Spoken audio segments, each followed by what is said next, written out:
Hello guys, welcome back to Himanta Senpai. আজ আমরা দেখব ওয়ান পিসের এপিসোড 11 থেকে এপিসোড 20 পর্যন্ত। Let's begin.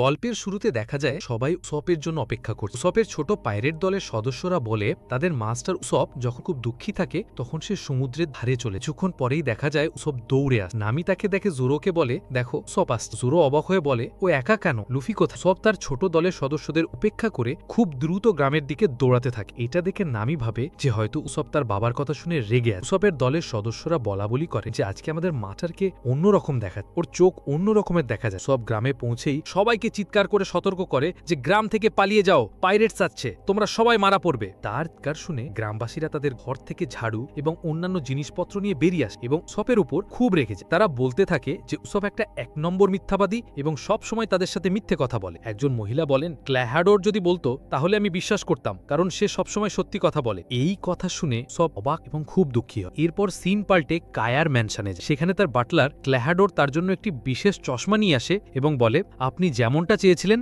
আমি ঠিক তেমনটাই নিয়ে এসেছি। কায়া চশমাটা দেখে খুব খুশি হয়। বাটলার জিজ্ঞেস করে, এটা কার জন্য গিফট? তখন কায়া খুশি হয়ে উত্তর দেয় যে এটা ক্ল্যাহাডোরের, কারণ কালকে তার এই বাড়িতে 3 বছর পূর্ণ হবে এবং সে তাকে একটি ভোজ বা ফিস্ট দেবে। আবার সিন ফেরে উসপের কাছে। গ্রামবাসীরা তার কথায় বিশ্বাস না করায় সে খুব হতাশ হয়ে পড়ে এবং বলে, আমি এইবার সত্যি বলছি, তোমরা কেন আমার কথা বিশ্বাস করছো না? কিন্তু কেউ তার কথা বিশ্বাস না করায় সে ওখান থেকে দৌড়ে পালিয়ে। অন্যদিকে উসপের ছোট পাইরেট দলের সদস্যরা নামি আর জোরোকে সেই জায়গায় নিয়ে আসে যেখানে উসপ প্রায় লুফিকে খুঁজতে আসে। নামি খাদের দিকে তাকিয়ে বলে, এটা তো অনেক গভীর। জোরোটাকে সাবধান করে যেন সে নিচে না পড়ে, কারণ এখান থেকে পড়লে বাঁচা মুশকিল। নামি নিচে তাকাতেই দেখে লুফি একটা পাথরের খাঁজে আটকে আছে। লুফিকে খুঁজে পাওয়ায় বাচ্চারা খুব খুশি হয়। প্রথমে সবাই ভাবে লুফি হয়তো মারা গেছে, কিন্তু হঠাৎ তার নাক ডাকার শব্দ শুনে জোরো বুঝে যায় যে এই ছেলেটা অদ্ভুত, এত উঁচু দেখে পড়েও সে ঘুমাচ্ছে। জোরো তার তলোয়ার দিয়ে লুফিকে জাগিয়ে তোলে। লুফি ঘুম থেকে উঠে বলে, খুব ভালো ঘুম হলো। এরপর দেখা যায় উসপ এক গোপন রাস্তা দিয়ে কায়ার বাড়িতে পৌঁছায় এবং তার জানলায় পাথর মারে। কায়া বুঝতে পারে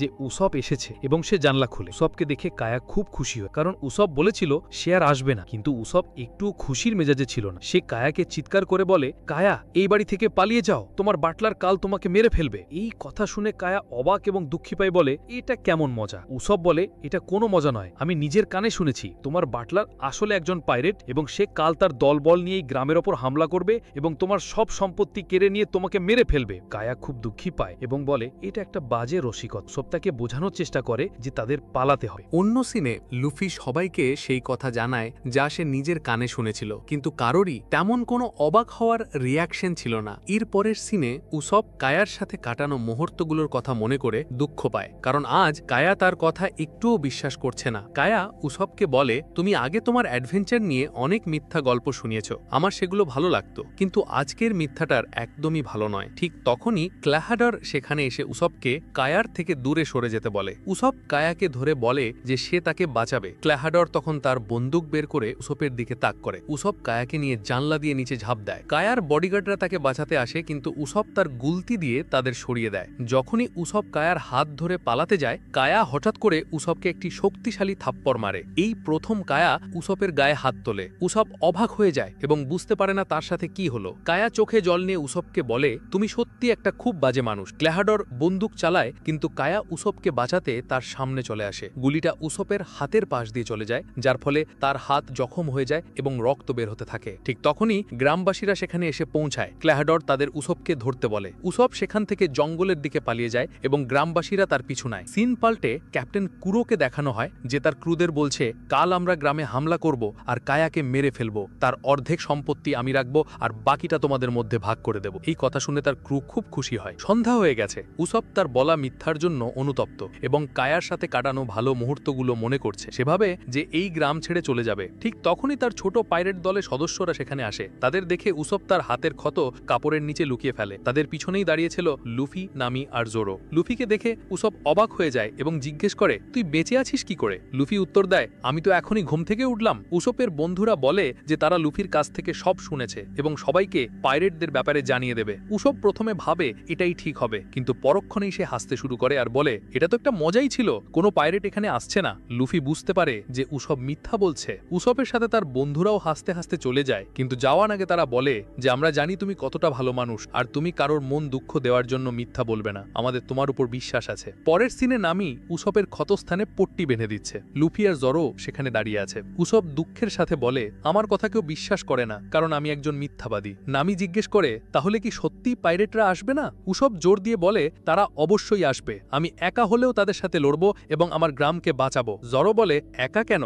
আমরাও তোর সাথে আছি। লুফি আর নামিও বলে যে তারাও তার সাথে লড়বে। বন্ধুদের সমর্থন পেয়ে উসব খুব খুশি হয় এবং তার চোখে জল চলে আসে। ক্যাপ্টেন কুরো রাতের অন্ধকারে কোথাও যাচ্ছে, অন্যদিকে গ্রামের ঢালু পথে দাঁড়িয়ে আছে আমাদের হিরোরা। উৎসব তাদের বোঝায় যে যদি আমরা পাইরেটসদের এই ঢালেই আটকে দিই তাহলে তারা গ্রামে হামলা করতে পারবে না এবং গ্রামের কোনো ক্ষতিও হবে না। উৎসব বাকিদের জিজ্ঞেস করে, তোমরা কে কি করতে পারো? জোরো উত্তর দেয়, আমি কাটতে পারি। লুফি বলে, আমি লম্বা হতে পারি। আর নামি বলে, আমি চুরি করতে পারি। এই সব শুনে উসব বলে, আর আমি লুকিয়ে পড়তে পারি। এই কথা শুনে তিনজনই উসবের ওপর রেগে যায় এবং বলে যে তোমাকেও লড়াই করতে হবে। উসব তখন বলে যে সে মজা করত। অন্যদিকে ক্লাহেডোর অর্থাৎ ক্যাপ্টেন কুরো ম্যানশনের রান্নাঘরে পৌঁছায় এবং জিজ্ঞেস করে কায়া কোথায়। অন্য বাটলার জানায় যে সে ঘুমোচ্ছে, কারণ সে কিছুটা ক্লান্ত। ক্যাপ্টেন কুরো তখন বলে আজ তার সব ক্লান্তি দূর হয়ে যাবে। বাটলারটি তখন বলে, ওই যে উসব ছেলেটা, সে বলছিল যে আপনি একজন পাইরেট এবং কায়াকে মেরে ফেলতে চান। কি নির্জলা মিথ্যে কথা বলছিল, তাই না? এর উত্তরে কুরো বলে, হ্যাঁ,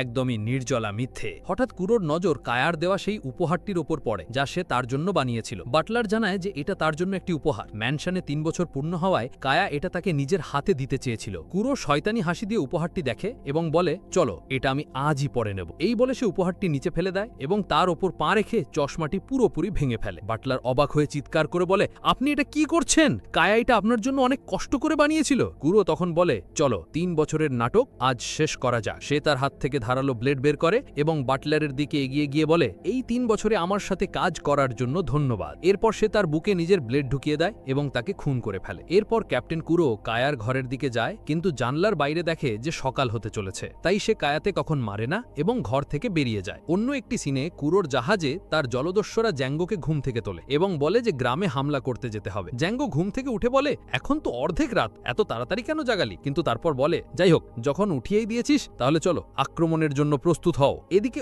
উসব ঢালুপথটিতে তেল ছড়িয়ে দেয় এবং বলে, এবার ওরা ওপরে উঠতে পারবে না, তাহলে গ্রামে হামলা করবে কিভাবে? জোরো এই কথা শুনে বলে, তোমার এত বুদ্ধি আছে, এটা তোমাকে দেখে বলা যায় না। উসব বলে, আমার অপমান করো না, আমি এটা নিয়ে খুব কনফিডেন্ট। সকাল হতেই জলদস্যুরা গ্রামের ওপর হামলা করার জন্য প্রস্তুত হয়ে যায়। নামি হঠাৎ মানুষের চিৎকারের আওয়াজ শুনতে পায়। উসব তখন ঘাবড়ে গিয়ে বলে, আমি এটা কিভাবে ভাবিনি, নর্থের দিকেও তো একটা ঢাল আছে, ওরা ওখান দিয়ে আসতে পারে। লুফির নর্থের নাম শুনেই শেষে দিকে দৌড় দেয়। নামির মনে পড়ে যে বাগিদে ক্লাউনের কাছ থেকে চুরি করা তার সমস্ত ধনসম্পদও এখানে রাখা আছে। নামিও তার ধনসম্পদ বাঁচাতে তাড়াহুড়ো করে দৌড় দেয়। যেতে গিয়ে তার পা পিছলে যায় এবং সে নিচে পড়তে পড়তে জোরোকে ধরে ফেলে, যার ফলে জোরো তেলে পড়ে যায়। নামি জোরোর মাথার ওপর পা রেখে কোনো মতে পার হয়ে যায় এবং যেতে যেতে বলে, মাফ করো, আমার ধন সম্পদ বিপদে আছে। জোরো চিৎকার করে বলে, এই মেয়েটার শাস্তি অবশ্যই পাবে। সব খুব দ্রুত নর্থের দিকে দৌড়াতে থাকে এবং ভাবে যে তাকে তাড়াতাড়ি পৌঁছে ওদের আটকাতে। লুফি তার থেকেও দ্রুত দৌড়াচ্ছে, তো সে রাস্তা হারিয়ে পাইরেটরা ঢাল বেয়ে গ্রামে ঢোকার চেষ্টা করতেই সব তার গুলতির গুলি দিয়ে তাদের কয়েকজনকে আহত করে ফেলে। সে খুব সাহসের সাথে বলে, আমার নাম ক্যাপ্টেন উসব, ভালো চাইলে এখান থেকেই ফিরে যাও, নালে তোমরা সবাই মারা পড়বে। কিন্তু জলদস্যুরা নামির নৌকাটি দেখতে পায়, যেখানে প্রায় 4-5 মিলিয়ন বেরির ধনসম্পদ ছিল।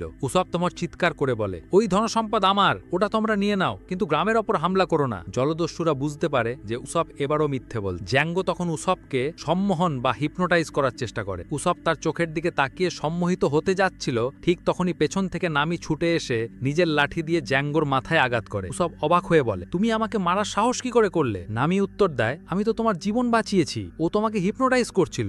এরপর দুজনে মিলে জলদস্যুদের আটকানোর জন্য মাটিতে অনেকগুলো কাঁটা ছড়িয়ে দেয়। অন্যদিকে জোরো অনেক চেষ্টার পর অবশেষে তরোয়ালের সাহায্যে সে তেল থেকে বেরিয়ে আসে এবং রাগের সাথে বলে, এবার কোন দিকে নর্থ? এদিকে উসব তার গুলতি দিয়ে জলদস্যুদের ওপর আক্রমণ চালিয়ে যাচ্ছিল। নামি ভাবেও নি যে একটা গুলতিতে এত শক্তি থাকতে পারে, কিন্তু ভুলবশত নামি পেছনেও কাটা ফেলে দিয়েছে, যার ফলে তাদের পালানোর রাস্তাও বন্ধ হয়েছে। পেছন থেকে একজন জলদস্যু এসে উসবের মাথায় হাতুড়ি দিয়ে আঘাত করে এবং তার মাথা থেকে রক্ত বেরোতে থাকে। জলদস্যুরা গ্রামের দিকে এগোতে থাকলে উসব একজনের পা ধরে আটকানোর চেষ্টা করে এবং বলে, প্লিজ আমাদের গ্রামে যেও না। আরেকজন জলদস্যু তরবাল দিয়ে উসবের গলা কাটতে যাচ্ছিল, কিন্তু নামি তাকে ধাক্কা দিয়ে সরিয়ে দেয়। এরপর নামিও মার খেয়ে নিচে পড়ে যায়। জ্যাঙ্গো বলে, এই বাচ্চাগুলো আমাদের অনেক সময় সময় নষ্ট করেছে, এদের ছেড়ে গ্রামের দিকে চলো। উসব অসহায়ভাবে দেখতে থাকে কিভাবে জলদস্যুরা তার গ্রামের দিকে এগিয়ে যাচ্ছে। সে বেহুশ বা অচেতন হতে হতে ভাবতে থাকে যে কিভাবে তার বন্ধুরা এবং কায়া মারা যাবে, তার পুরো গ্রাম ধ্বংস হয়ে যাবে। ঠিক সেই মুহূর্তে সমস্ত জলদস্যুরা উড়ে উড়ে দূরে গিয়ে পড়ে, যেন কেউ তাদের উপর হামলা করেছে। উসপ আর জ্যাঙ্গো অবাক হয়ে যায়। নামি বলে,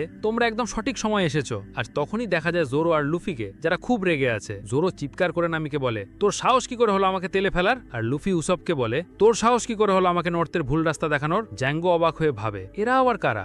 এরপর দেখা যায় ক্যাপ্টেন কুরো, সে একা বসে কিছু ভাবছে আর বলছে, প্ল্যানে এত দেরি হচ্ছে কেন? ওরা জানে যে প্ল্যানে দেরি হলে আমি ওদের মেরে ফেলবো। এই বলে সে সেখান থেকে চলে যায়। উসপের বন্ধু অ্যানিয়ান এই সবটা লুকিয়ে দেখছিল এবং অবাক হয়ে যায়। অন্যদিকে ঢালের উপর দেখা যায় জোরো আর লুকি মিলে প্রায় সমস্ত জলদস্যুকে হারিয়ে দিয়েছে। এটা দেখে উসপ অবাক হয়ে বলে, তোমরা সত্যি এত স্ট্রং? নামি রেগে গিয়ে উসপকে বলে, তোমাদের এত দেরি হলো কেন?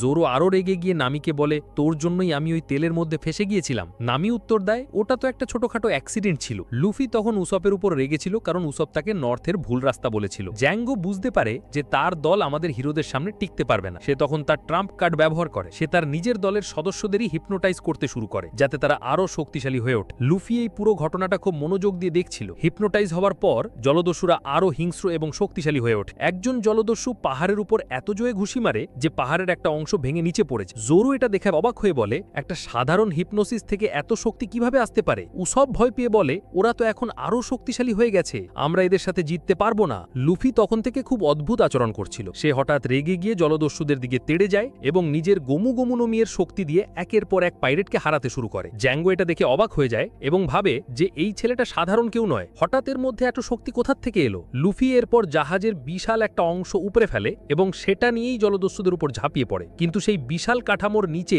সে নিজেই চাপা পড়ে যায় এবং সঙ্গে সঙ্গে ঘুমিয়ে পড়ে। এই আক্রমণের কারণে বাটি জলদস্যুরাও আহত হয়ে যায়। জ্যাঙ্গো ভাবে যে লুফির মধ্যে হয়তো কোনো ডেমানের শক্তি আছে। সিন পাল্টে কায়ার ম্যানশনে যায়। উসপের বন্ধুরা কায়াকে সাবধান করার জন্য সেখানে পৌঁছানোর চেষ্টা করে, কিন্তু ম্যানশনের লোকেরা সেই গোপন রাস্তাটা বন্ধ করে দিয়েছে। কায়া তখন তার ঘরে ঘুমোচ্ছিল এবং একটি দুঃস্বপ্ন দেখছে। সে স্বপ্নে দেখে যে উসপ তার বিছানায় তলোয়ার নিয়ে দাঁড়িয়ে আছে এবং তার বাবার ওপর রসিকতা করার জন্য তাকে মেরে ফেলছে। এই ভয়ঙ্কর স্বপ্ন দেখে কায়া ঘুম থেকে উঠে পড়ে এবং ভয় পেয়ে ক্লাহাডোরের ঘরে যায়, কিন্তু সেখানে সে ক্লাহাডোরকে পায় না, বরং দেখে যে তার বিশ্বস্ত বাটলার মেরি রক্তাক্ত অবস্থায় মাটিতে পড়ে আছে। মেরি মৃত্যুর আগে কায়াকে জানায় যে ক্লাহাডোর আসলে একজন জলদস্যু, যার আসল নাম ক্যাপ্টেন কুরো। সে কায়ার সম্পত্তির লোভে এখানে এসেছে এবং মেরির ওপর সেই হামলা চালিয়েছে। মেরি তাকে সব ধন সম্পদ নিয়ে পালিয়ে যেতে বলে, কারণ কুরো খুব ভয়ঙ্কর একজন জলদস্যু। প্রথমে কায়া বিশ্বাস করতে চায় না, কিন্তু মেরির অবস্থা দেখে সে সত্যিটা বুঝতে পারে এবং কান্নায় ভেঙে পড়ে। সে বুঝতে পারে যে উসপ ঠিক কথাই বলেছিল এবং সে ক্লাহাডোরের জন্য উসপকে থাপ্পড় মেরেছিল ভেবে খুব দুঃখ পায়। কায়া তখন বাড়ি ছেড়ে পালিয়ে যাওয়ার সিদ্ধান্ত নেয়। আবার সিন ফেরে যুদ্ধের ময়দানে। জ্যাঙ্গো তার শেষ অস্ত্র হিসাবে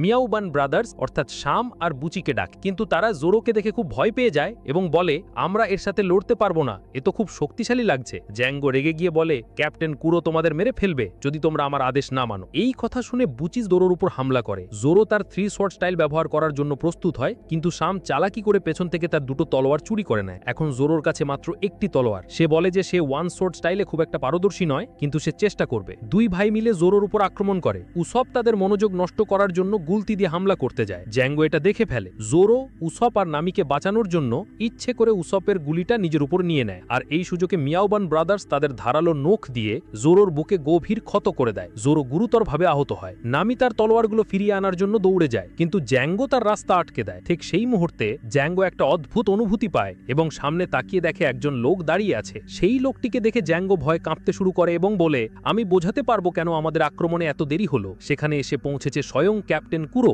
তাকে দেখে তার নিজের দলের লোকেরাও ভয় কাঁপতে শুরু করে, কারণ তারা জানে যে এইবার তারা মরতে চলেছে। ক্যাপ্টেন কুরোর আগে চিৎকার করে বলে, তোমাদের এত দেরি কিভাবে হলো? এখানে এসব কি হচ্ছে? ক্যাপ্টেন কুরো জ্যাঙ্গোর ওপর চিৎকার করছে। কুরো রেগে গিয়ে বলে যে তার প্ল্যানে দেরি হওয়ায় তাকে নিজে এখানে আসতে হয়েছে। সে জ্যাঙ্গোকে একজন কাপুরুষ বা কাওয়ার্ড বলে ডাকে। এই কথা শুনে মিয়াওবান ব্রাদার্স, যারা এতক্ষণ জোরোর সামনে দাঁড়িয়েছিল, তারা এবার ক্যাপ্টেন কুরোর দিকে এগিয়ে যায় এবং বলে, 3 বছর ধরে তুমি বাটলার বাটলারের জীবন কাটাচ্ছিলে, তাই তুমি লড়াই করতে ভুলে গেছো। এখন আমরা তোমার থেকে বেশি স্ট্রং। এই বলে তারা ক্যাপ্টেন কুরুর উপর হামলা করে, কিন্তু ক্যাপ্টেন কুরো তার বিখ্যাত পায়ের মুভমেন্ট, যা স্টেলথ ফুট বা নুকিয়াশি নামে পরিচিত, তা ব্যবহার করে এবং মুহূর্তের মধ্যে অদৃশ্য হয়ে তাদের দুজনের পেছনে গিয়ে হাজির হয়। জোরো এই গতি দেখে অবাক হয়ে যায় আর ভাবে একজন মানুষ এত ফাস্ট কিভাবে হতে পারে। কুরো তাদের দুজনকে হুমকি দিয়ে বলে, তোমরা কাকে মারার কথা বলছো? কুরো তার ক্রু মেম্বারদের 5 মিনিটের সময় দেয় এবং বলে, যদি তোমরা 5 মিনিটের মধ্যে এদের সবাইকে হারাতে না পারো তাহলে আমি নিজের হাতে তোমাদের সবাইকে মেরে ফেলবো। এই কথা শুনে সমস্ত জলদস্যুরা আমাদের হিরোদের ওপর ঝাঁপিয়ে পড়ে। মিও ব্যান্ড ব্রাদার্স আবার জোরোকে আক্রমণ করে। নামি সুযোগ বুঝে জোরোর তলোয়ার দুটিকে পা দিয়ে জোরোর কাছে পাঠিয়ে দেয়। জোরো তার তলোয়ারের প্রতি এই অসম্মান দেখে রেগে গেলেও নিজের 3টে তলোয়ার ফিরে পেয়ে খুব খুশি হয়। সে নামিকে বলে, থ্যাংক ইউ বলার বদলে আমি তোর উপর রেগে আছি। জোরো তার 3 সোয়ার্ড স্টাইল ব্যবহার করার জন্য প্রস্তুত হয় এবং তার অন্যতম শক্তিশালী অ্যাটাক টাইগার ট্র্যাপ বা তোরা গাড়ি দিয়ে মিও ব্যান্ড ব্রাদার্সকে এক আঘাতেই হারিয়ে দেয়। জ্যাঙ্গো আর ক্যাপ্টেন কুরো দুজনেই জোরোর শক্তি দেখে অবাক হয়ে যায়। অন্যদিকে মিও ব্যান্ড ব্রাদার্সের মোটা ভাই বুচি তখনও বেঁচে ছিল। সে জ্যাঙ্গোর কাছে গিয়ে অনুরোধ করে যেন তাকে হেপনোটাইজ করে আরো শক্তিশালী বানিয়ে দেওয়া হয়। জ্যাঙ্গো তাকে হেপনোটাইজ করে এবং বুচি আরো ভয়ঙ্কর আর শক্তিশালী হয়ে ওঠে। নামি বুঝতে পারে যে লুফিকে জাগানো ছাড়া আর কোনো উপায় নেই। সে লুফিকে জাগানোর জন্য তার কাছে দৌড়ে যায়। এটা দেখে জ্যাঙ্গো নামিকে আটকানোর জন্য তার ধারালো ওয়েপেন চাকরাম তার দিকে ছুড়ে মারে। জোরো চিৎকার করে নামিকে সাবধান করে দেয়। ঠিক সেই মুহূর্তে লুফি জেগে উঠে নামিকে নিচে টেনে নামিয়ে নেয়, যার ফলে নামি বেঁচে যায়। কিন্তু চাকরামটি সোজা লুফির মুখে গিয়ে লাগে। লুফি রেগে গিয়ে বলে, আজকে দিনটাই খারাপ, আমার মুখে এই চাকরাম দিয়ে দাগ লাগিয়ে দিলি। এই বলে সে চাকরামটাকে ধরে ভেঙে ফেলে। ক্যাপ্টেন কুরো সহ সবাই লুফিকে এত সহজে চাকরাম ভেঙে ফেলতে দেখে অবাক হয়ে যায়। লুফির নামির কাঁধে রক্ত দেখে রেগে যায়। নামি অচেতন হতে হতে বলে, লুফি তুমি হারতে পারো না, আমার ধন সম্পদ রক্ষা করো। লুফি তার টুপিটা মাথায় পরে নেয় এবং লড়াইয়ের জন্য প্রস্তুত হয়। ঠিক তখনই পেছন থেকে কায়া দৌড়ে আসে। সে ক্যাপ্টেন কুরোকে তার আসল রূপে দেখে অবাক হয়ে যায় এবং বুঝতে পারে যে উসব সত্যি কথাই বলেছিল। সে বলে, ম্যারি আমাকে সব বলে দিয়েছে। কায়া তার সমস্ত ধন সম্পদ কুরোকে দিয়ে দিতে চায়, কিন্তু বিনিময়ে সবাইকে ছেড়ে দেওয়ার অনুরোধ করে। কুরো বলে তার ধন সম্পদের সাথে সাথে শান্তিও চাই, যা সে এই 3 বছরে অর্জন করেছিল। কায়া বুঝতে পারে যে কুরো নাটক করছে। সে তার বন্দুক বের করে ক্যাপ্টেন কুরোর দিকে পয়েন্ট করে এবং বলে, এক্ষুনি গ্রাম ছেড়ে চলে যাও, না হলে আমি তোমাকে গুলি করব। কুরো তখন কান্নার নাটক করতে করতে কায়ার কাছে এগিয়ে আসে এবং তার বন্দুকটা কেড়ে নেয়। সে বলে, আজ তোমাকে মরতেই হবে। উসব আহত অবস্থায় নিচে পড়েছিল। সে ক্যাপ্টেন কুরোর ওপর গুলি চালায়, কিন্তু কুরো তার গতির সাহায্যে উসফের পেছনে চলে আসে এবং তার গলায় ব্লেড রেখে বলে, তোর মতো মানুষ আমাকে কোনোদিনও মারতে পারবে না। ঠিক সেই মুহূর্তে একটি পাঞ্চ এসে ক্যাপ্টেন কুরোর মুখে লাগে। দেখা যায় লুফি সেখানে দাঁড়িয়ে আছে এবং সেই ক্যাপ্টেন কুরোকে এই মারাত্মক পাঞ্চটি মেরেছে। এই পাঞ্চের আঘাতে ক্যাপ্টেন কুরো দূরে ছিটকে পড়ে। লুফি তার দিকে তাকিয়ে হাসতে হাসতে বলে, এই একটা পাঞ্চ যদি এত ভারী লাগে তাহলে জেনে রাখো তোমার জন্য আমার কাছে এমন 1000টা পাঞ্চ আছে। লুফি প্রচণ্ড রেগে রয়েছে আর সেই তার সামনে দাঁড়িয়ে থাকা কুরোর এক সাগরে কি সজোরে একটা ঘুষি মারে, আর লুফির সেই পাঞ্চের কারণে সেই পাইরেট অনেক দূরে গিয়ে ছিটকে পড়ে। লুফি এতটাই রেগে যায় যে সে চিৎকার করে বলে, যতক্ষণ না সে এই ধন সম্পদ লুট করার পরিকল্পনাকে থামিয়ে দিচ্ছে ততক্ষণ সে শান্ত হবে না। ধন সম্পত্তি লুট করার জন্য ক্যাপ্টেন কুরোর লোকেরা উসোপের ছোট পাইরেট দলটির উপর হামলা করে। এই জলদস্যুদের আক্রমণে উসোপের বন্ধুদের অবস্থা খারাপ হয়ে যায়। তারা তাদের অস্ত্র দিয়ে ছোট বাচ্চাগুলোকে মারতে শুরু করে। এই দৃশ্য দেখে নামি কান্নায় ভেঙে পড়ে। অন্যদিকে জোরো জলদস্যুদের বলে, কিভাবে তোমরা একটা বাচ্চাকে মারতে পারো? জলদস্যুদের একজন বলে, ক্যাপ্টেন কুরো তো পাগল হয়ে যাবে, ও আমাদের ছাড়বে না। ঠিক তখনই উসপ চিৎকার করে বলে, তোমরা আমাকে তোমাদের প্ল্যান সম্পর্কে বললি না কেন? জলদস্যুরা উত্তর দেয়, আমরা ভেবেছিলাম তুমি মিথ্যা বলছো। উসপ বলে, আমিও ওই গ্রামের একজন রক্ষক, আমিও তোমাদের বিরুদ্ধে লড়ব। এই বলে সে জলদস্যুদের দিকে এগিয়ে যায়, কিন্তু তার আগেই কেউ একজন তাকে সজোরে লাথি মারে আর সে দূরে ছিটকে পড়ে। তখন উসপ বলে, তুমি কি ডেভিল ফ্রুট খেয়েছো? তোমার হাত এত লম্বা কিভাবে হলো? লুফি উত্তর দেয়, হ্যাঁ, আমি গোমু নো মি খেয়েছি, যার জন্য আমি একজন রাবার ম্যান। এই কথা শোনার পর জলদস্যুরা ভয় পেয়ে যায় আর নিজেদের মধ্যে বলতে থাকে যে এই ছেলের সাথে লড়াই করা কঠিন হবে। অন্যদিকে কুরো তার সঙ্গী জ্যাঙ্গোকে বলে, আমি এই মেয়ে নামিকে দেখছি, তুমি গিয়ে কায়ার যত্ন নাও, তাকে দিয়ে সমস্ত সম্পত্তি আমার নামে লিখিয়ে নাও আর তারপর ওকে মেরে ফেলো। এই কথা শুনে জোরো তার তলোয়ার বের করে জ্যাঙ্গুর পথ আটকে দাঁড়ায় আর বলে, আমি তোমাকে কায়ার কাছে যেতে দেব না। এই কথা বলার পরই কুরুর 2 শক্তিশালী সঙ্গী মায়াবান ব্রাদার্স অর্থাৎ শ্যাম এবং বুচি সেখানে হাজির হয়। তারা দুজনেই জোরোর ওপর ঝাঁপিয়ে পড়ে আর সেখানে এক ভয়ঙ্কর লড়াই শুরু হয়ে যায়। এই গন্ডগোলের মধ্যেই নামি কায়া এবং উসোপের বন্ধুদের বাঁচানোর চেষ্টা করতে থাকে, যাতে জলদস্যুরা তাদের কাছে পৌঁছতে না পারে। এরপর আমরা দেখি উসোপ খুব ক্লান্ত অবস্থাতেও জ্যাঙ্গোকে থামানোর চেষ্টা করছে। তার দলের ছোট সদস্যরা তার কাছে এসে বলে, আমরা তোমার এই অবস্থার প্রতিশোধ নেব। উসব তাদের বলে, প্রতিশোধের চিন্তা মন থেকে মুছে ফেলো, আমাদের শুধু একটাই কাজ করতে হবে, আর তা হলো মিস কায়াকে বাঁচানো। আমরা প্রথম থেকেই এই একটাই মিশনে আছি, আমাদের কায়াকে বাঁচাতেই হবে এবং তাকে সুরক্ষিত রাখতে হবে। এই কথা শোনার পর উসবের বন্ধুরা কাঁদতে শুরু করে এবং উসবকে জঙ্গলের দিকে নিয়ে যায়। এটা দেখে জোরো লেগে গিয়ে বলে, আমি তোমাকে যেতে দেব না। ঠিক তখনই তার পিঠে কিছু একটা এসে লাগে। সে ঘুরে দেখে উসব তার গুলতি দিয়ে আক্রমণ করছে আর বলছে, আমার মধ্যে এখনো প্রাণ আছে, আমি তোমাকে এভাবে যেতে দেব না। এরপর জোরো তার প্রতিপক্ষকে মাত্র এক আঘাতেই হারিয়ে দেয় এবং বলে, এটা খুব সহজ ছিল। এই সবকিছু দেখার পর কুড়োর লোকেরা ভাবে যে জোরো হয়তো জঙ্গলে গিয়ে উসবের ছোট দলটিকেও শেষ করে দিয়েছে। এই ভেবে লুফি আরও রেগে যায়। লুফি চিৎকার করে বলে, আমি এই লোকটার সাথে এবার নিজে লড়ব। অন্যদিকে উসব ব্যথায় কাতরাতে কাতরাতে এগিয়ে এসে বলে, আমি তোমাকে এই গ্রামে ধ্বংসলীলা চালাতে দেব না। এই বলে সে মাটিতে পড়ে যায় এবং জোরে জোরে কাঁদতে শুরু করে। তার এই অবস্থা দেখে জলদস্যুরা হাসতে থাকে। লুফি এই দেখে প্রচণ্ড রেগে যায়। সে একটি বিশাল পাথর তুলে নেয় এবং জলদস্যুদের দিকে তাকিয়ে বলে, এতে হাসার কি আছে। তারপর লুফি সেই পাথরটি নিয়ে কায়াকে বাঁচাতে জঙ্গলের দিকে দৌড় দেয়। লুফি কুড়োকে হুমকি দিয়ে বলে, তোকে এই গ্রামে ধ্বংসলীলা চালানোর অনুমতি কে দিয়েছে। এরপর লুফি তার গোমুগোমুনো পিস্তল দিয়ে আক্রমণ করে, কিন্তু কুড়ো তার আক্রমণ ব্যর্থ করে দেয় এবং লুফি জঙ্গলের গভীরে ছিটকে পড়ে। লুফি আবার তার পা লম্বা করে গোমুগোমুনো সিকেল অ্যাটাক করে, কিন্তু কুড়োর কাছে এমন গতি আছে যার কারণে সে খুব দ্রুত সরে যেতে পারে। কুড়ো খুব সহজেই লুফির আক্রমণ থেকে নিজেকে বাঁচিয়ে নেয়। এরপর কুড়ো বলে, লড়াই করার আগে আমি তোমাকে একটা প্রশ্ন করতে চাই, তুমি একজন বাইরের লোক, তুমি আমাদের ব্যাপারে হস্তক্ষেপ করছো কেন। লুফি উত্তর দেয়, উসব আমার বন্ধু আর আমি তাকে মরতে দেব না। কুড়ো বলে, তাহলে আমি তোমাকেই মেরে ফেলবো। লুফি গর্জে ওঠে, আমি পাইরেট কিং না হওয়া পর্যন্ত এত সহজে মরব না। এই বলে সে কুড়োকে আক্রমণ করে, কিন্তু কুড়ো এতটাই দ্রুত যে সে লুফির আক্রমণ এড়িয়ে তার হাতের উপর দাঁড়িয়ে পড়ে। কুড়ো তার অবস্থান থেকে সরে গিয়ে লুফির মুখে সজোরে এক ঘুষি মারে। লুফি দূরে ছিটকে পড়ে আর বলে, আমার মুখে খুব লেগেছে, এখন আমি তোমাকে মেরে ফেলবো। এই সময় কুড়োর লোকেরা ক্যাপ্টেন কুড়ো বলে চিৎকার করতে শুরু করে। এই কথা শুনে কুড়ো বলে, এই নামটা আমার আর ভালো লাগছে না, আমি 3 বছর আগে এই নামটা পিছনে ফেলে এসেছি। ঠিক তখন জ্যাঙ্গো রেগে গিয়ে বলে, মরিনরা আবার তোমার পিছনে পড়েছে। কুড়ো বলে, অনেক হয়েছে, আমি আর ক্যাপ্টেন কুড়ো নই। জ্যাঙ্গো বলে, এতে কিছু যায় আসে না, ওরা তোমাকে মৃত দেখতে চায়। কুড়ো তখন বলে, ঠিক আছে, তাহলে আমি মরে যাব, আমার পরে তুমি ক্যাপ্টেন হবে।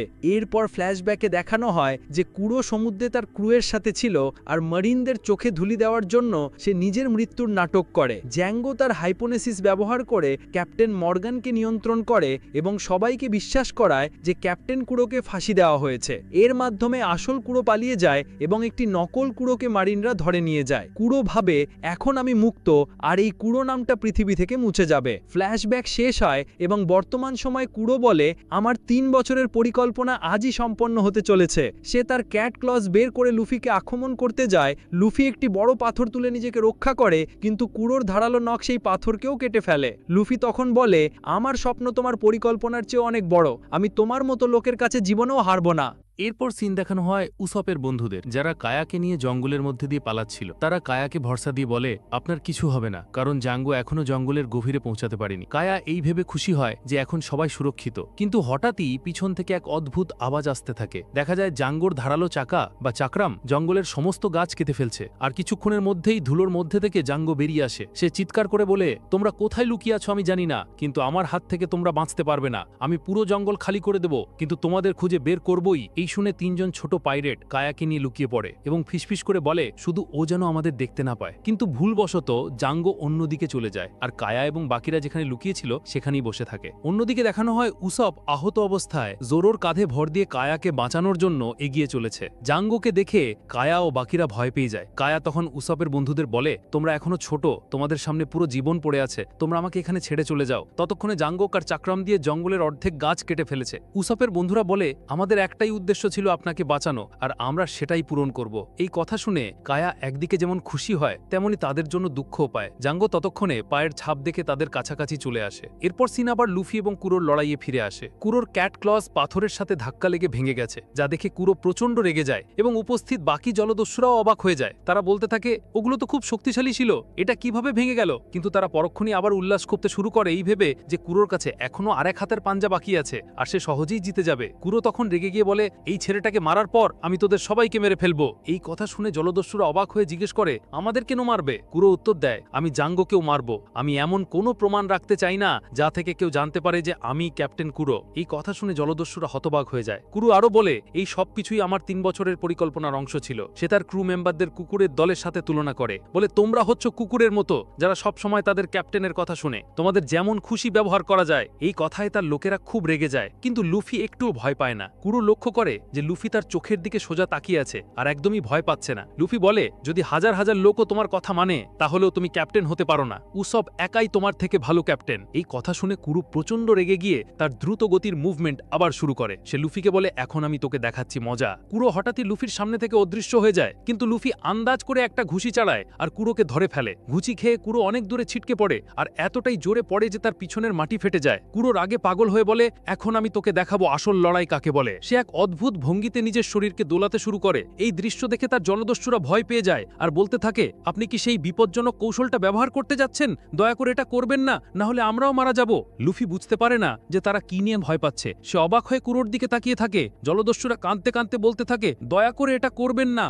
এরপর ক্যাপ্টেন কুরো তার বিশেষ কৌশল আউট অফ দ্য ব্যাগ ব্যবহার করে। এই কৌশলে কুরো এতটাই দ্রুত হয়ে যায় যে তাকে আর দেখা যায় না, শুধু একটা গোলাপি ধোঁয়া দেখা যায়। এই কৌশল ব্যবহার করার পর কুরো হঠাৎ ধোঁয়ায় পরিণত হয় এবং অদৃশ্য হয়ে যায়। তার শরীর থেকে একটা হালকা গোলাপি রঙের ধোঁয়া বের হয় যা দ্রুত গতিতে জলদস্যুদের মধ্যে ছড়িয়ে পড়ে। অন্যদিকে নামি, যে তাদের জাহাজে লুটপাট করতে এসেছিল, সে লড়াই দেখার জন্য উঁকি মারে এবং অবাক হয়ে বলে, হঠাৎ করে সবাই কোথায় গেল? তারপরই সে দেখতে পায় এক এক করে সমস্ত জলদস্যু মারা যাচ্ছে এবং তাদের শরীর থেকে রক্তের স্রোত বইছে। এই দৃশ্য দেখে উসব প্রচন্ড ভয় পেয়ে যায়। সে কিছুই দেখতে পায় না, শুধু একটা গোলাপি রঙের ধোঁয়া ছাড়া। আসলে ক্যাপ্টেন কুরো তার নিজের পঞ্ঝা দিয়েই তার লোকদের হত্যা করছিল। জলদস্যুরা চিৎকার করে বলছিল, ক্যাপ্টেন কুরো, এমনটা করবেন না। নামি এই ভয়ঙ্কর দৃশ্য দেখে হতবাক হয়ে যায়। এই আক্রমণের সময় লুফির হাত পায়েও বেশ কয়েকটা আঁচড় লাগে। এরপর আমরা লুফিকে খুব রাগান্বিত অবস্থায় দেখতে পাই। সে চিৎকার করে বলে, তুই নিজের টিম মেম্বারসদেরই কেন মারছিস? কুরোর এই দ্রুতগতির আক্রমণের ফলে লুফির কোমর এবং পেটে একটি বড় আঘাত লাগে, কিন্তু এরপরেই লুফি হাওয়ায় হাত ঘুরিয়ে ক্যাপ্টেন কুরোকে ধরে ফেলে এবং তাকে সজোরে মাটিতে আছড়ে মারে। কুরোর আগে চিৎকার করে বলে, তোর উচিত ছিল একটা ভালো বাচ্চার মতো লুকিয়ে থাকা। তোর মতন ছেলে আমার কিছুই করতে পারবে না। কুরো আবার তার আউট অফ দ্য ব্যাগ কৌশল ব্যবহার করার চেষ্টা করে। এটা দেখে লুফি ভয় পেয়ে যায় এবং তাকে আটকানোর জন্য তার পিছনে দৌড়ায়, কিন্তু কুরো আবার ধোঁয়ায় পরিণত হয়ে যায় আর লুফি খুব খারাপ ভাবে ফেসে যায়। সে ভয় পেয়ে ভাবতে থাকে এখন কি হবে। এরপর দৃশ্যটি জ্যাঙ্গোর কাছে চলে যায়। জ্যাঙ্গো বাচ্চাদের চিৎকার করে বাইরে আসতে বলে। বাচ্চারা সাদা পতাকা দেখিয়ে আত্মসমর্পণ করার নাটক করে। জ্যাঙ্গো বলে, বাচ্চাদের এই চালাকিতে আমি ফাঁসতে যাচ্ছি না। কিন্তু তখনই উসপের দলের একজন আনিয়ান দড়ি দিয়ে জ্যাঙ্গোকে টেনে ফেলে দেয়। জ্যাঙ্গো মাটিতে পড়ে যাওয়ার সাথে সাথে অন্য বাচ্চারা তার চোখে গোলমরিচের গুঁড়ি ছিটিয়ে দেয় এবং ঠিক সেই মুহূর্তে উসপের 3 বন্ধু একটি কুঠার নিয়ে জ্যাঙ্গোর পিছনে আঘাত করে। জ্যাঙ্গো রেগে গিয়ে তাদের লাথি মেরে দূরে ফেলে দেয়, কিন্তু ততক্ষণে জোরো একটি গাছের ডাল কেটে ফেলেছে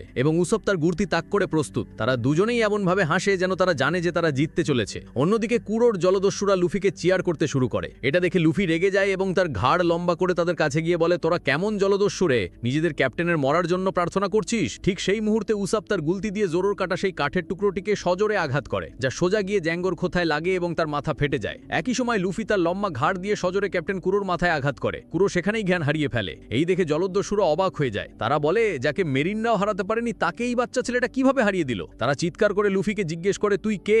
লুফি উত্তর দেয়, আমার নাম মাঙ্কি ডি লুফি, আর আমি সেই লোক যে নিজের নাম বদলায় না এবং সমুদ্রকে ভয় পায় না। জলদস্যুরা বলে, মাঙ্কি ডি লুফি, এমন নাম তো শুনিনি। লুফি বলে, এবার এই নামটা মনে রাখিস, কারণ এই নামটাই পাইরেট কিং হতে চলেছে। লুফি কুরোর কলার ধরে তাকে তার জলদস্যুদের কাছে ছুঁড়ে ফেলে দেয় এবং বলে, নিয়ে যা তোদের মাস্টারকে, আর এখান থেকে যত তাড়াতাড়ি পারিস চলে যা। জলদস্যুরা ভয় পেয়ে তাদের জাহাজের দিকে দৌড় দেয়। নামি দৌড়ে লুফির কাছে আসে। লুফি খুব ক্লান্ত এবং রেগে ছিল। সে নামির কাঁধে মাথা রেখে অজ্ঞান হয়ে যায়। নামি বলে, আজকের জন্য তুমি অনেক করেছো। লুফি বলে, কুরো যেভাবে 3 বছর বাটলার সেজে সবাইকে ধোকা দিয়েছে সেটা আমার একদম ভালো লাগেনি। এরপর সে বলে, আমার খুব খিদে পেয়েছে, একটু মাংস খেতে হবে। এই কথা শুনে নামি রেগে গিয়ে বলে, এত কিছুর পরে তোর খাবার চিন্তা? অন্যদিকে জোরো জ্যাঙ্গোকে পরাজিত করে তার তলোয়ার খাপে ভরে নেয়। উসব সেখানে তার বন্ধুদের বলে, আজ যা কিছু হয়েছে সেটা গ্রামে কাউকে বলবে না, এটা আমাদের গোপন থাকবে। কায়া এবং বাচ্চারা বলে, কিন্তু তুমি তো গ্রামের হিরো, তোমার এটা সবাইকে বলা উচিত। উসব বলে, গ্রামবাসী গ্রামবাসীরা এমনিতেও আমার কথা বিশ্বাস করত না। আমি যদি এতদিন ধরে মিথ্যা না বলতাম তাহলে আজ এই দিনটাই আসতো না। উসাব সিদ্ধান্ত নেয় যে সে আর তার বাবার মতো একজন সত্যিকারের সমুদ্রের যোদ্ধা হতে চায়। সে তার পাইরেট দল ভেঙে দেয় এবং তার বন্ধুদের তাদের স্বপ্ন পূরণ করতে বলে।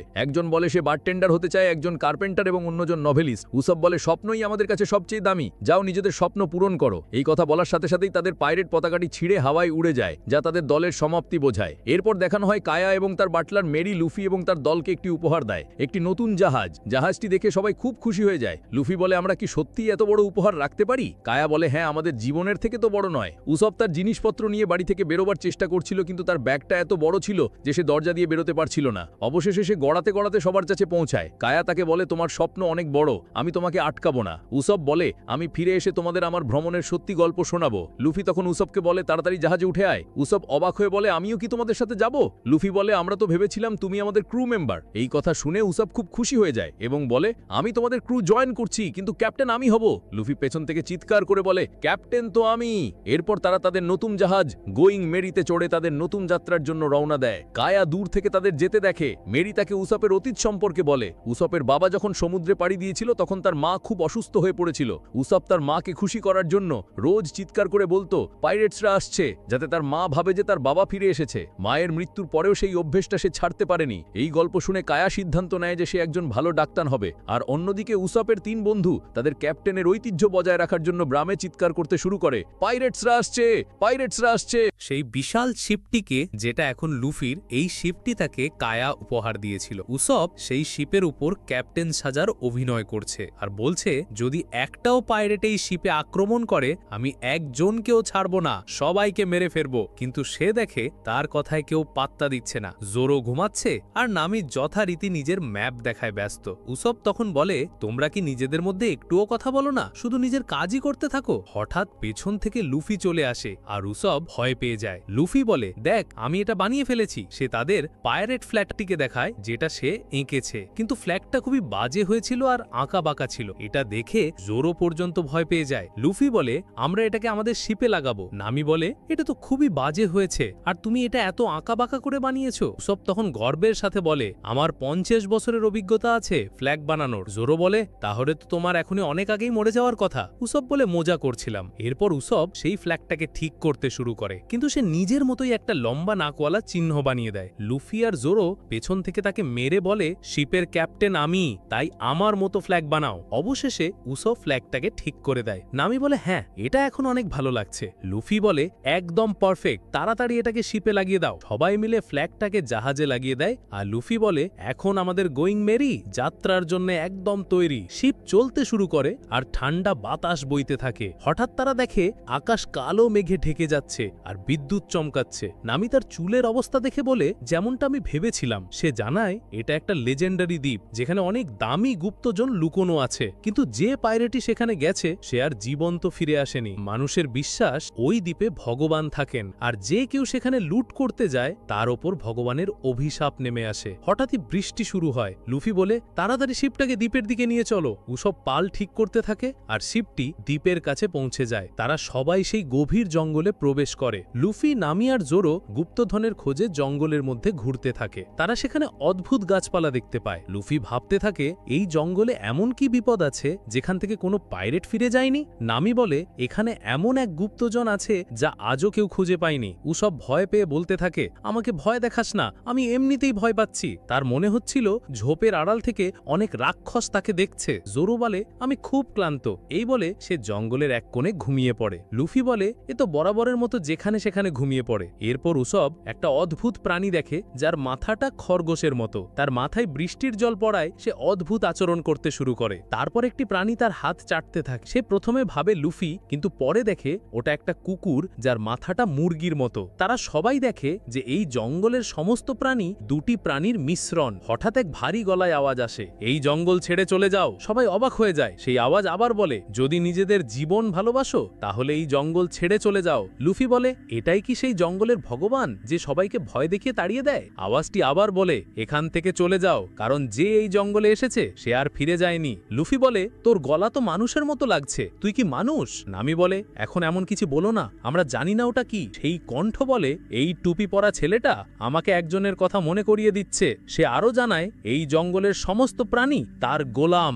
লুফি একটি শূকরকে তুলে ধরে বলে, এটা শূকর না সিংহ? শূকরটি লুফির মাথায় কামড়ে দেয়। সেই জঙ্গলের ভগবান বলে, দেখলি তো? লুফি বলে, এই ছোটখাটো জিনিসে আমার কিছু হয় না। সে তার মুখ লম্বা করে দেখিয়ে বলে, আমি একজন রাবার ম্যান, আমি ডেভিল ফ্রুট খেয়েছি। সেই কণ্ঠ বলে, ডেভিল ফ্রুট? আমি যখন পাইরেট ছিলাম তখন এর কথা শুনেছিলাম, কিন্তু এটা যে সত্যি হয় তা জানতাম। নামি বলে, তার মানে তুই একজন মানুষ? সে রেগে গিয়ে বলে, চুপ কর, আমি মজা করছিলাম। আমি এই জঙ্গলের ভগবান, আর তোমরা যদি আমার কথা না শোনো তাহলে তোমাদের ভয়ঙ্কর শাস্তি পেতে হবে। এরপর উপর থেকে পাথর পড়তে শুরু করে, কিন্তু লুফির কিছুই হয় না, কারণ সে রাবারের তৈরি। লুফি লক্ষ্য করে ঝোপের ভেতর থেকে আওয়াজ আসছে। ঝোপের ভেতর থেকে একটা পিস্তল বেরিয়ে আসে। লুফি বলে, পিস্তল আমার কিছুই করতে পারবে না। লোকটি গুলি চালায়, কিন্তু গুলি লুফির শরীরে লেগে ফিরে যায়। নামি বলে, পিস্তল এই ওর কোনো ক্ষতি করতে পারবে না। এরপর সবাই সেই ঝোপের দিকে দৌড়ায়। ঝোপের আড়ালে লুকিয়ে থাকা লোকটি পালাতে শুরু করে। লুফি তার পিছু করতে করতে দ্বীপের শেষ প্রান্তে পৌঁছে যায়। সে দেখে লোকটি একটি বাক্সের অপর ঝোপের মতো হয়ে লুকিয়ে আছে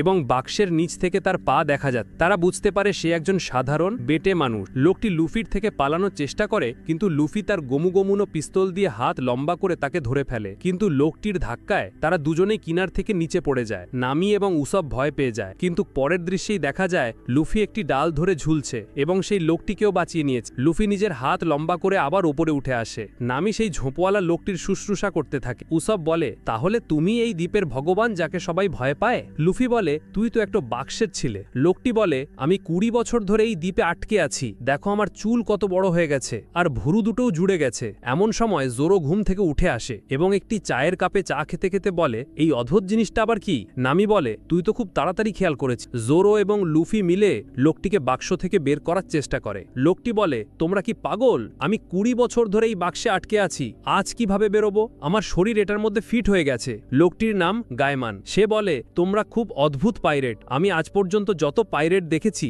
তাদের মধ্যে তোমরা আলাদা। লুফি বলে, আমার নাম মাঙ্কি ডি লুফি, আর আমি ওয়ান পিস খুঁজে পেয়ে পাইরেট কিং হব।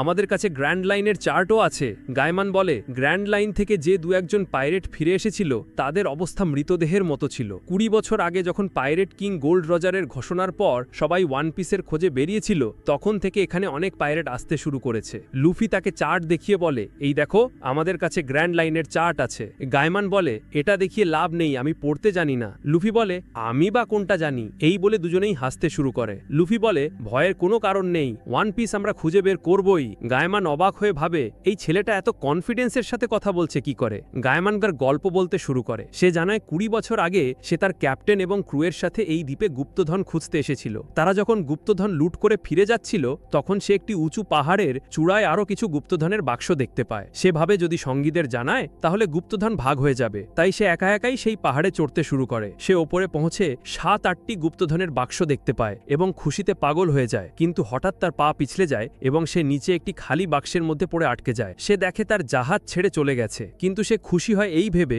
যে এখন সব গুপ্তধন তার একার। কিন্তু এরপর 20 বছর কেটে যায়, সে শুধু এটাই ভাবতে থাকে কিভাবে ওপরে উঠবে এবং বাক্স থেকে বেরোবে। এই 20 বছর ধরে সে ওই গুপ্তধনকে অন্য জলদস্যুদের হাত থেকে রক্ষা করে এসেছে। লুফি বলে, এই গুপ্তধন তোমারই, তুমি 20 বছর ধরে এটাকে বাঁচিয়েছ। নামি বলে, আমরা তোমাকে তোমার গুপ্তধন ফিরিয়ে দেব। লুফি, উসাব, জোরো এবং নামি একটি খরগোশ এবং কচ্ছপের মতো দেখতে অদ্ভুত প্রাণীর পিঠে চড়ে গায়মানকে তার গুপ্তধন ফিরিয়ে দিতে পাহাড়ের দিকে রওনা হয়। গায়মান বলে, আজ 20 বছর পর আমার স্বপ্ন সত্যি হতে চলেছে। লুফি তার গোমুগোমুনো মিয়ের শক্তি ব্যবহার করে হাত লম্বা করে 2 মিনিটেই পাহাড়ের চূড়ায় পৌঁছে যায় এবং গুপ্তধন খুঁজে পায়। গায়মান নিচ থেকে চিৎকার করে বলে, কি হলো, গুপ্তধন কি পেয়েছ? লুফি ওপরে একটি বাক্স হাতে নিয়ে বলে, হ্যাঁ, গুপ্তধন পেয়ে গেছি, এখানে 6টা বাক্স আছে। গায়মান বলে, তাড়াতাড়ি নিচে নিয়ে আয়। কিন্তু লুফি এক শয়তানি হাসি দিয়ে বলে, আমি এটা কাউকে দেব না। উসব বুঝতে পারে যে কিছু একটা গন্ডগোল আছে। গায়মান কাঁদতে কাঁদতে বলে, এই টুপিওয়ালা ছেলেটা সত্যিই খুব মহান, ও আমার মন ছুঁয়ে গেছে। সবাই অবাক হয়ে যায় যে সে কাঁদছে কেন। গায়মান বলে, আমি জানি ওই বাক্সগুলো খালি, তাই না? লুফি রেগে গিয়ে বলে, হ্যাঁ, সব বাক্স খালি। গায়মান বলে, যেমনটা আমি ভেবেছিলাম, 20 বছর ধরে আমি এটাই ভাবছিলাম, ওগুলো যেন খালি না হয়। সবাই খুব দুঃখ পায়। লুফি বলে, তোর জীবনটা তো বরবাদ হয়ে গেল, 20 বছর তুই একটা খালি বাক্সের জন্য নষ্ট করেছিস। সে গায়মনকে তাদের সাথে আসার জন্য আমন্ত্রণ জানায়। গায়মন কাঁদতে কাঁদতে বলে, তোমরা সত্যি আমাকে তোমাদের ক্রুতে নিতে চাও? কিন্তু সে জানায় সে তাদের সাথে যেতে পারবে না। সে বলে, 20 বছর আমি এই গুপ্তধনের রক্ষা করেছি, কিন্তু এখন আমাকে এই জঙ্গলের প্রাণীদের রক্ষা করতে হবে, কারণ এরাই আমার পরিবার। এই কথা শুনে সবাই খুব খুশি হয়। লুফি তার ক্রু মেম্বারদের সাথে জাহাজে ফিরে যায় এবং গায়মান ও তার প্রাণীরা তাদের বিদায় জানায়। গায়মান বলে, বলে, তোমরা ওয়ান পিস অবশ্যই খুঁজে বের করবে আর পুরো দুনিয়া কিনে নেবে। নামি আরামে বই পড়ছে, ইউসপ তার গুলতি পরিষ্কার করছে, আর জোরো যথারীতি ডেকের ওপর ঘুমাচ্ছে। এমন সময় লুফি বেসমেন্ট থেকে একটি বাক্স নিয়ে আসে এবং ইউসপকে বলে, এই বাক্সের ভেতরে কামানের গোলা আছে, আমরা এটা দিয়ে নিশানা ঠিক করার চেষ্টা করতে পারি। ইউসপ বলে, আমি সবসময় এটা করতে চেয়েছিলাম। লুফি তখন জোরোকে জিজ্ঞেস করে, তুমি কি এটা চালাবে? কিন্তু জোরো গভীর ঘুমে। লুফি বলে, জোরো তো সত্যি খুব বোরিং। নামি তখন বলে, একটু দূরে একটা পাথর আছে, তোমরা ওখানে প্র্যাকটিস করতে পারো। এরপর দৃশ্যটি জোরোর অতীতে চলে যায়। একটি সুন্দর সবুজ গ্রামে একদল ছেলে একটি ডোজোতে তলোয়ার চালানো অনুশীলন করছিল। তাদের মধ্যে একটি বাচ্চা ছেলে ছিল, আর সে হলো ছোটবেলার জোরো। জোরো সেই ডোজোর মাস্টারকে চ্যালেঞ্জ করে এবং বলে, আমি এখানকার যে কাউকে হারাতে পারি। মাস্টার তখন তার মেয়ে কুইনাকে জোরোর সাথে লড়াই করার জন্য নিয়ে আসে। জোরো রেগে গিয়ে বলে, আমি ভেবেছিলাম আপনি আমার সাথে লড়বেন, আর আপনি কিনা একটা মেয়ের সাথে লড়াই করতে বলছেন। মাস্টার বলে, দেখতে ও মেয়ে হতে পারে, কিন্তু ও এই ডোজোর সবচেয়ে শক্তিশালী যোদ্ধা, এমনকি আমার থেকেও বেশি। জোরো বলে, ঠিক আছে, যদি ও এতই শক্তিশালী হয় তাহলে আমি ওর সাথেই লড়ব। জোরো একসঙ্গে 9টি তলোয়ার তুলে নেয়, কিন্তু তার হাত থেকে কয়েকটি তলোয়ার মাটিতে পড়ে যায়। সে 3 সোর্ড স্টাইলে লড়াই করার চেষ্টা করে, কিন্তু কুইনা মাত্র এক আঘাতেই তাকে হারিয়ে দেয়। জোরোর সমস্ত তলোয়ার ছিটকে পড়ে। জোরো রেগে গিয়ে 2টি আসল তলোয়ার তুলে বলে, এটা প্রথমবার যে আমি মাসের তলোয়ার ধরেছি। মাস্টার বলে, তার মানে তুমি প্রথমবার আসল তলোয়ার ধরেছ?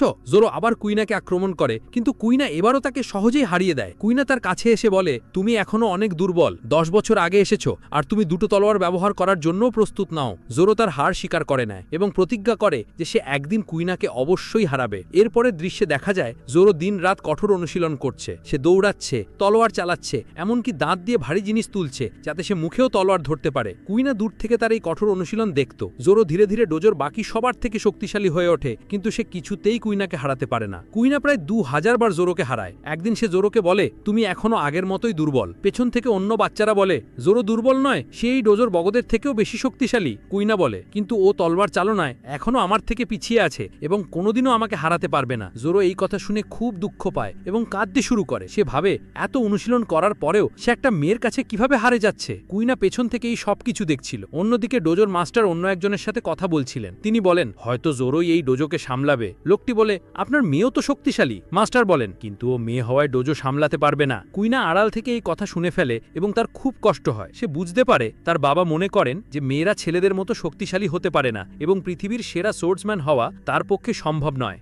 গভীর রাতে জোরো একা একা অনুশীলন করছিল। সেখানে কুইনা আসে এবং জোরো তাকে একটি শেষ লড়াইয়ের জন্য চ্যালেঞ্জ করে, কিন্তু এবার আসল তলোয়ার। কুইনা রাজি হয়ে যায় এবং সে তার পারিবারিক তলোয়ার ওয়াডো ইচিমঞ্জি নিয়ে তাদের মধ্যে এক ভয়ঙ্কর লড়াই শুরু হয়। আসল তলোয়ার বাঁশের তলোয়ারের থেকে অনেক ভারী হওয়ায় জোরোর লড়তে অসুবিধা হচ্ছিল। কুইনা আবার তাকে হারিয়ে দেয়। এটা ছিল তার 201তম জয়। জোরো মাটিতে পড়ে কাঁদতে শুরু করে আর বলে, আমি এত চেষ্টা করেও একটা মেয়ের কাছে হেরে গেলাম। কুইনাও কাঁদতে কাঁদতে বলে, কান্না তো আমার করা উচিত। তুমি ছেলে, তাই তুমি যত বড় হবে তত শক্তিশালী হবে, কিন্তু আমি মেয়ে, তাই আমি পৃথিবীর সেরা সোর্সম্যান হতে পারবো না। জোরো রেগে গিয়ে বলে, এরকম বাজে কথা বলবে না, তোমার মধ্যে আমার থেকেও বেশি প্রতিভা আছে। তখন তারা দুজনে মিলে প্রতিজ্ঞা করে যে তাদের মধ্যে যে কোনো একজন পৃথিবীর সেরা সোর্সম্যান হবে। পরের দিন থেকে কুইনার মধ্যে এক অদ্ভুত পরিবর্তন আসে। সে ডোজোর বড় বড় যোদ্ধাদেরও হারাতে শুরু করে। জোরোও আরো কঠোর অনুশীলন করত, কিন্তু একদিন ডোজোর 3টে ছেলে জোরোর কাছে এসে জানায় যে কুইনা মারা গেছে, সিঁড়ি থেকে পা পিছলে পড়ে সে মারা যায়।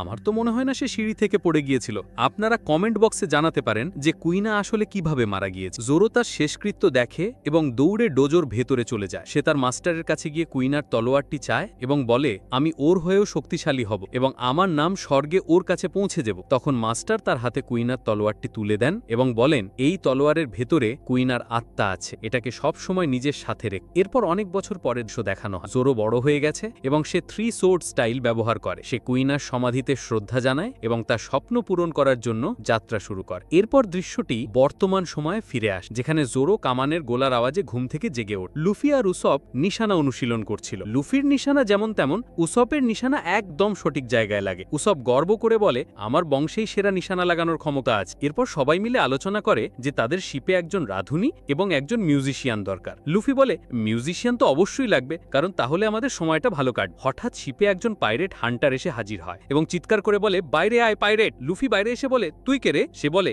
আমি তোদের মাথা নিতে এসেছি, কারণ আমি একজন পাইরেট হান্টার। তার নাম জনি। সে জোরোকে দেখে অবাক হয়ে যায় এবং বলে, বড় ভাই জোরো, আপনি এখানে পাইরেটদের শিপে কি করছেন? লুফি বলে, তোমরা কি একে অপরকে চেনো? এরপর দেখানো হয় নেভির একটি জাহাজ, যেখানে একজন অফিসার তার সঙ্গিনীর সাথে ওয়াইন পান। মহিলাটি জিজ্ঞেস করে, আজ আপনি আমাকে কোথায় খাওয়াতে নিয়ে যাচ্ছেন? অফিসারটি গর্বের সাথে বলে, আমি আপনাকে পৃথিবীর সেরা হোটেলে খাওয়াতে নিয়ে যাচ্ছি। মহিলাটি বলে, সেটা কি সেই রেস্টুরেন্টটা নয় যা সমুদ্রের ঠিক মাঝখানে অবস্থিত? এরপর দৃশ্যটি জোরোর কাছে চলে আসে। সে জাহাজের গেট থেকে বাইরে এসে নিচে তাকিয়ে আছে, যেখানে জনি বসে আছে। জনি হলো সেই ব্যক্তি যে গত পর্বে তাদের জাহাজে ঢুকে পড়েছিল। সে জোরোকে বলে, বড় ভাই জোরো, আমি ভাবতেও পারিনি যে একজন পাইরেটের জাহাজে আপনার সাথে দেখা হবে। ন্যামি এবং উসব জনলা দিয়ে উকি মেরে দেখতে থাকে যে এই লোকটা কে। জনি তখন জোরোকে তার সঙ্গী ইয়োসাকুকে দেখায়, যে খুবই অসুস্থ অবস্থায় পড়ে আছে। জনি বলে, বড় ভাই দেখুন, ইয়োসাকুর কি হয়েছে? 2-3 দিন আগেও ও একদম ঠিক ছিল, কিন্তু হঠাৎ করেই ওর শরীর নীল হয়ে যেতে শুরু করেছে। দাঁতগুলো নিজে থেকেই পড়ে যাচ্ছে আর মুখ থেকে রক্ত বেরোচ্ছে। আমি ওকে চিকিৎসার জন্য নিয়ে যাচ্ছিলাম, কিন্তু এই পাথরের উপর কিছুক্ষণ বিশ্রাম নেওয়ার জন্য থেমেছিলাম, আর তখনই আপনাদের কাননের গোলা এসে এই পাথরের উপর লাগে এবং ও আরও বেশি আহত হয়। কথা শুনে লুফি এবং উসব চমকে যায় আর ভয়ে একেবারে চুপ হয়ে যায়। তাদের মনে পড়ে যায় যে এই গোলাটা তো তারাই প্র্যাকটিস করার জন্য ছুঁড়েছিল। লুফি এবং উসব তখন জনির কাছে ক্ষমা চায়, কিন্তু তারা আসল সত্যিটা জানায় না। জনি কাঁদতে থাকে। জোরো তাকে সান্ত্বনা দেওয়ার চেষ্টা করে। হঠাৎ করেই ন্যামি খুব রাগান্বিত হয়ে ইউসাকুর কাছে যায় আর তার জিভ এবং চোখ পরীক্ষা করতে শুরু করে। এটা দেখে জনি রেগে গিয়ে বলে, এই মরণাপন্ন ছেলেটাকে তুমি আর কত কষ্ট দেবে? ন্যামি তখন লুফি আর উসবকে নির্দেশ দেয়, ভিতর থেকে অনেকগুলো লেবু নিয়ে এসো। ন্যামির কথা শুনে তারা দুজনই লেবু আনতে ছুটে যায়। ন্যামি সেই লেবুর রস ইয়োসাকুর মুখে ঢেলে দেয় আর বলে, এটা আর কিছুই নয়, শুধু ভিটামিনের অভাবের কারণে হয়েছে। ট্রাভেল করার সময় পাইরেটদের সাথে প্রায়ই এই রোগটি হয় যদি তারা ঠিকমতো খাবার না খায়। জনি এই কথা শুনে খুব খুশি হয় আর বলে, ও কি সত্যি ঠিক হয়ে যাবে? ন্যামি বলে, আমাকে বড় বোন বলে ডাকার দরকার নেই, আমার এটা ভালো লাগে না। কিছুক্ষণ পরেই দেখা যায় লুফি আর উসাব তার মুখে এত বেশি লেবু ঠেসে দিয়েছে যে তার মুখটা লেবুর রসে ভরে গেছে। লুফি আর উসাব বলে, আমরা ভালো কাজ করেছি, তাই না? ন্যামি রেগে গিয়ে বলে, তোমাদের এতটুকুও জ্ঞান নেই যে একজন মানুষকে কতটা খাওয়ানো উচিত? কিন্তু কিছুক্ষণ পরেই ইয়োসাকু ঠিক হয়ে যায় আর জনির সাথে নাচতে শুরু করে। জনি বলে, আমার নাম জনি আর আমি জোরোর মতো একজন বাউন্টি হান্টার। ইয়োসাকু বলে, আমার নাম ইয়োসাকু আর আমিও জনির মতো একজন বাউন্টি হান্টার। তারা দুজনেই একসাথে বলে, আমরা দুজনেই বাউন্টি হান্টার। তারা জোরোর সাথে হাত মেলাতে যায়, কিন্তু ইয়োসাকু আবার অজ্ঞান হয়ে পড়ে যায়। ন্যামি বলে, যদি আমরা ঠিকমতো রান্না করা খাবার না খাই তাহলে আমাদেরও এই অবস্থা হতে পারে। লুফি বলে, হ্যাঁ, আর কতদিন আমরা শুধু ফল আর পাউরুটি খেয়ে থাকবো? উসব বলে, আমাদের একজন কুক দরকার। জনি তখন বলে, যদি তোমাদের কুক চাই তাহলে একটা সঠিক জায়গা আছে। গ্র্যান্ড লাইনের কাছে একটি ভাসমান রেস্টুরেন্ট আছে যার নাম বারাটি। সে আরো বলে, হকাই মিহকোকেও হয়তো সেখানে পাওয়া যেতে পারে, যাকে আপনি অনেক বছর ধরে খুঁজছেন বড় ভাই। জোরো এই কথা শুনে চমকে যায় আর খুশিও হয়। লুফি বলে, তাহলে জাহাজ ওখানেই নিয়ে চলো। তারা বারাটিতে পৌঁছায়, যা দেখতে একটি মাছের মতো, কিন্তু তারা দেখে নেভির জাহাজটি তাদের পাশেই রয়েছে। ফুল বডি নামের সেই অফিসার তাদের দেখে বলে, এই পাইরেট ফ্ল্যাগ তো আমি আগে কখনো দেখিনি। সে জনি এবং ইয়োসাকুকে বলে, আমি তোমাদের দুজনকেই চিনি, তোমরা খুব বাজে বাউন্টি হান্টার।